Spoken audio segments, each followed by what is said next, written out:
Question number 12, David Shearer. Thank you, Mr Speaker. To the Minister of Foreign Affairs. Will New Zealand troops operate under a status of forces agreement if they are deployed in Iraq? Speaker.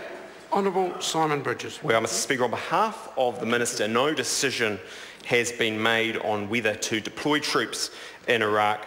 Were such a decision to be made, clearly discussions would then need to occur to work through what legal arrangements would operate.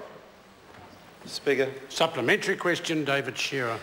Is it true that both New Zealand and Australia's strategic assessment as to the likelihood of green on blue attacks, those are attacks on our trainers, has been assessed as high? Honourable Simon Bridges. Mr Speaker, on behalf of the Minister, I'm not aware of that specific fact. Supplementary question, David Shearer. Has the New Zealand government discussed with the Australian government the use of private contractors as force protection for New Zealand troops should they be deployed in Iraq? Honourable Simon Bridges. Mr Speaker, on behalf of the Minister, of course we discuss many things with our Australian friends. We know here, Mr Speaker, that it's quite clear we have not made any decisions to deploy anyway, so those kind of questions are hypothetical. Speaker. Supplementary question, David Shearer.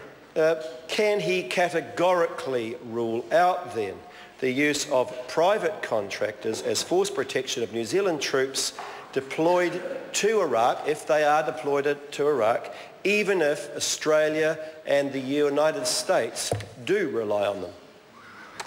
Honourable Simon Bridges. On behalf of the Minister, we haven't, even with respect to the member, reached a decision on a deployment yet. That has been made quite clear decision that will be discussed next week. So it is not appropriate at this time to be answering what are in effect hypothetical questions.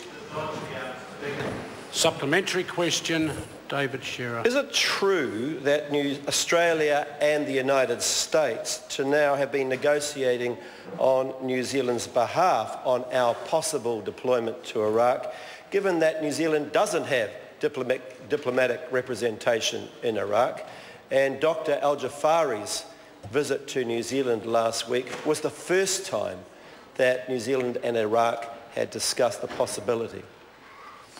Honourable Simon Bridges. New Zealand negotiates on its own behalf and will make a decision in the interests of New Zealanders, but we're not going to do what the member seems to be arguing and leave the heavy lifting to everyone else on matters as important as this and human rights of other people. Order. That concludes questions for oral answer. Honourable Bill English. Mr Speaker, I just want to correct an answer I gave earlier. Order. So the member's going to seek leave to correct an answer. Leave to correct. Leave is sought to correct an answer made earlier today. Is there any objection? There is none. The Honourable Bill English. Mr Speaker, I think in my answer I said that ACC levy reductions relevant to car registration would start from 1 April this year. In fact, it's 1 July this year. I call on Government Order of the Day. Adjourn debate on the Prime Minister's statement and the amendment proposed